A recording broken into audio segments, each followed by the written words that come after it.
The supplier positioning matrix sounds like it's a tool for categorizing suppliers. That name is a little deceptive. It is not for categorizing suppliers. Supplier positioning, it is for categorizing or classifying supplies or spending. You can see that here. Field of Greens is a vegetarian restaurant. Oh, okay, good. The day shift manager is responsible for purchasing many different goods and services required to operate Field of Green. Currently, the manager is considering 4 purchasing categories, and here they're listed: fresh vegetables, security system monitoring, office supplies, and after-hour services. What does the supplier positioning model suggest about these 4 purchasing categories, and what does this suggest about how the day shift manager should approach purchasing? Oh, right. What is the supplier positioning model or supplier positioning matrix, like a table? What is it for? It is for categorizing purchasing categories. Now, in this scenario, they just named 4 categories at this vegetarian restaurant: fresh vegetables, security system monitoring, office supplies, and after-hour cleaning services. Oh, right. So each of those 4, we would want to determine what's the appropriate category to place them in according to the so-called supplier positioning model. Right. Now, what is the supplier positioning model? What's it look like? If you've got the note frame, it's already laid out. It consists of 4 categories, you can see them here, that are determined by a particular purchasing category's degree of annual expenditure versus its risk and vulnerability. Oh, all right. Now you say, huh? What? We want to take one of these purchasing categories, handle them one at a time, and determine where to drop them essentially on this table. You say, okay, great. Because once we've done that, we can actually address that question of, well, what does this suggest about how the day manager should approach purchasing? Okay, but then that's using our findings. First, let's talk about how you actually, though, do this categorization. Now, this bottom axis here, that one's not too tough. That one's just an issue of this purchasing category, what we spend money on. How much money do we spend annually? Do we spend a lot? Okay, meaning that you'd want to drop that category over to the right, or do we only spend a little, meaning you'd want to drop that category in over towards the left of the table. Fine. Now, one thing we might have to think about a little bit, though, is the vertical axis. Risk and vulnerability.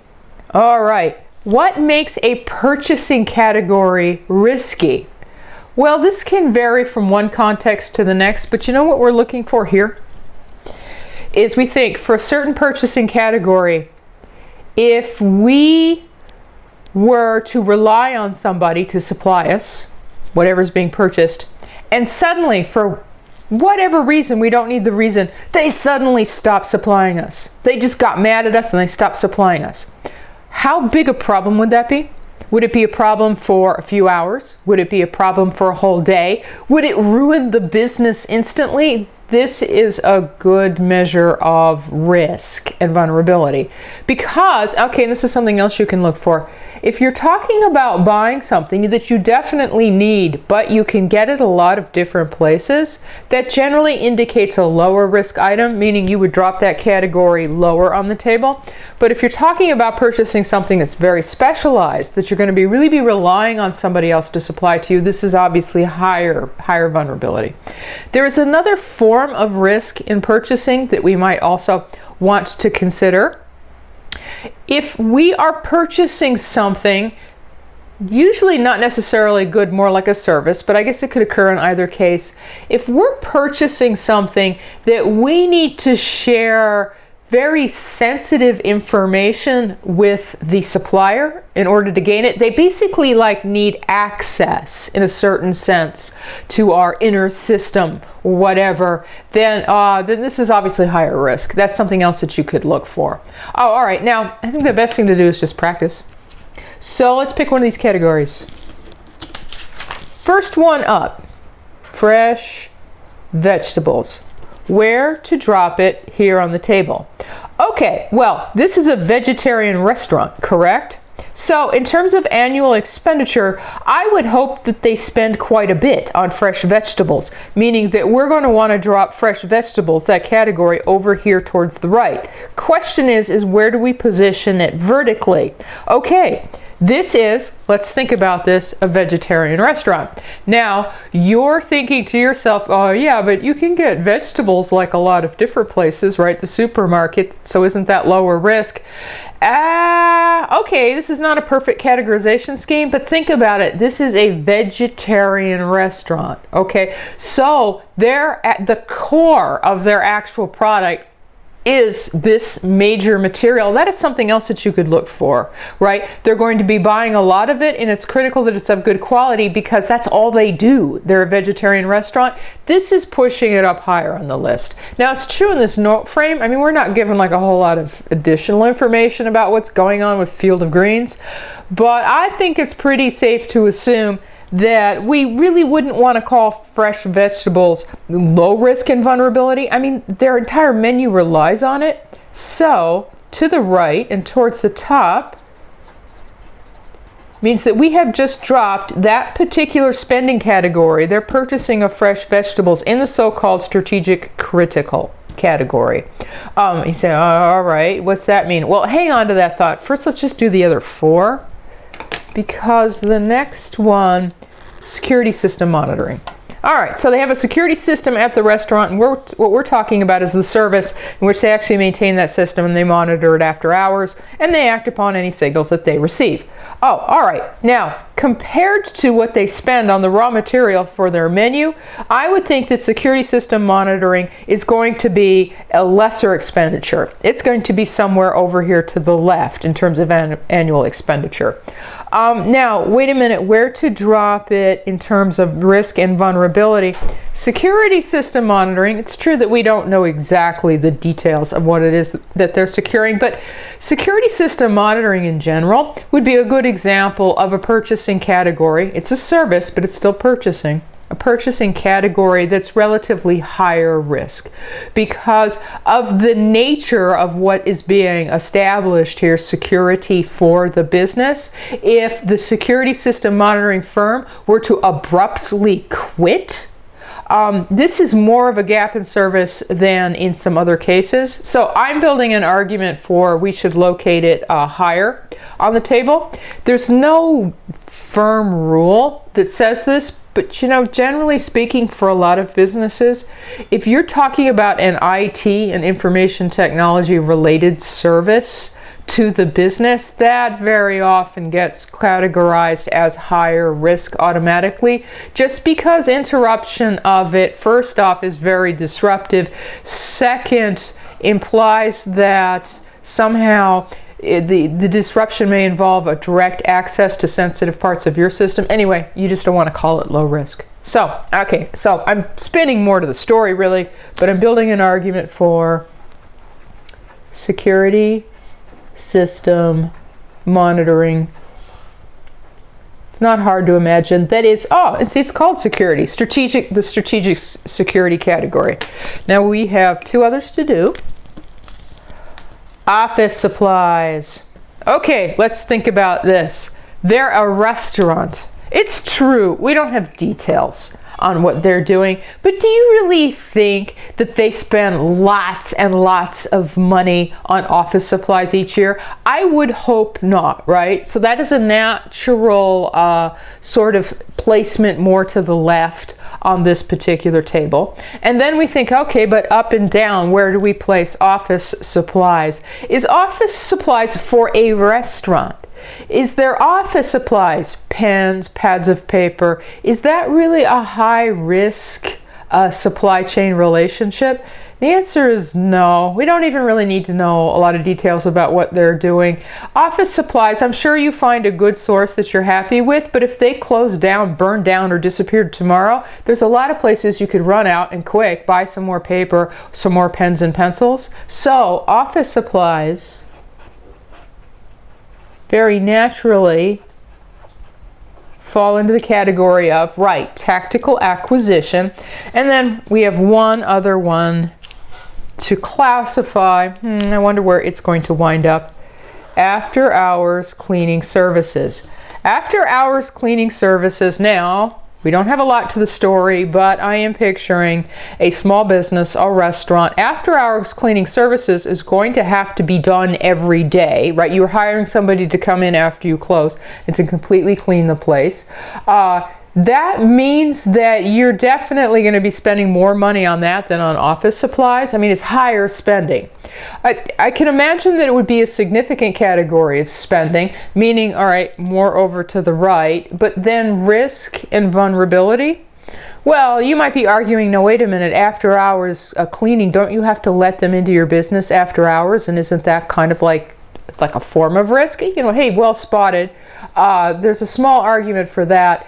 But the major thing about cleaning services for businesses is that we don't even know what city Field of Greens is located in, but generally speaking, at any given time in any given area, there are several different businesses that will provide cleaning services.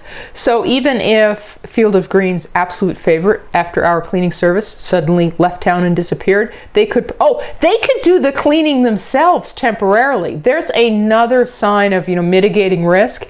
The cleaning services, if they had to, they wouldn't be happy, but they could cover that themselves for a little while they found another firm, which means that the relationship isn't as risky. So I'm spinning an argument for yes, and I just like to position one in each one of these categories. After hours cleaning services. Let's put it in, it's called tactical profit. Now, we have essentially addressed the four purchasing categories this first question. The supplier positioning model suggests this relationship. Now, what we haven't addressed right there, it says, what does this suggest about the day shift manager at Field of Green should approach purchasing in each of these categories? Okay, because we haven't talked about what you're actually supposed to use this for, right? The only thing we did was label the purchasing. Okay, now what do we use it for? All right, well, the day shift manager is thinking about in the future the securing of fresh vegetables for the restaurant, the securing of after-hours cleaning service, so on and so forth. What is the insight from this table? Okay, first and foremost, the day shift manager should spend the greatest amount of energy, creativity, and attention to the top right-hand sector. That's a big part of the use of this tool, is to screen out who's in the top right-hand side, because the so-called strategic critical category is the category that would benefit the most from a strategic supply chain partnership, which is a much more work setting up, and you have to be careful about setting this up, a close partnership with another organization, than other types of purchasing arrangements. But definitely for anything that falls in the strategic critical category, that is exactly where we should be expending those kind of efforts. So first off, day shift manager should, let's see, seek strategic partnerships, what that's supposed to say, for fresh veggies. A vegetarian restaurant needs a good strategic partner for fresh vegetables. Okay, yeah, I guess that kind of follows. Oh, now other things though that the model is suggesting. Let's look at strategic security, not strategic critical. Security system monitoring. Here is something that is higher risk. We as an organization are more vulnerable to it, but we don't spend a lot of money on it, right? We're over to the left. What does that indicate? It indicates if Field of Greens has a supplier for security system monitoring right now that they're very happy with. That's an if, but let's say they do. They already have one and they're happy with. And maybe that firm who's supplying the security monitoring isn't necessarily giving them the absolute lowest price. Oddly enough, it's this category that you might tolerate that. You might tolerate paying a little bit more in this category in exchange for services or goods that you're very, very happy with. And you say, why? Why would you ever tolerate paying a little bit more if it looks like there's a lower price elsewhere? Because notice that you the organization who's doing the purchasing, you're not a big player here, right? You only spend a little bit, but you're very vulnerable to this, so you don't want it disrupted. So, I mean, there's limits to this, but it's oddly enough that category that you might tolerate a premium, a small premium on the price. Oh, all right. Now, speaking of not tolerating a premium, there is another reading here, that recommendation we might make to the manager. And it's down here. Tactical profit.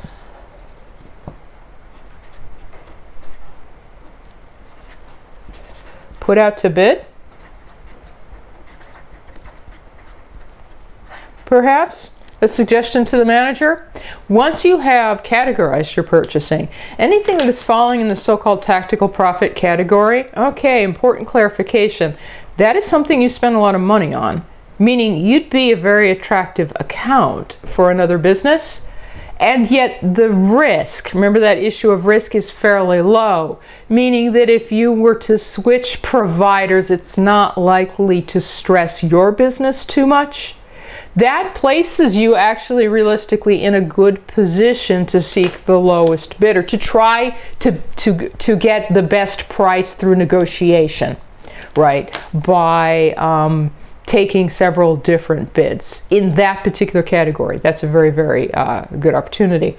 At this point, the only category that we haven't commented on is tactical acquisition. That's office supplies. In a certain sense, really loosely speaking, that's, note to the day shift manager, is kind of like, don't worry about it, right? Go to the store and get the office supplies. You might even take care of that maybe out of petty cash.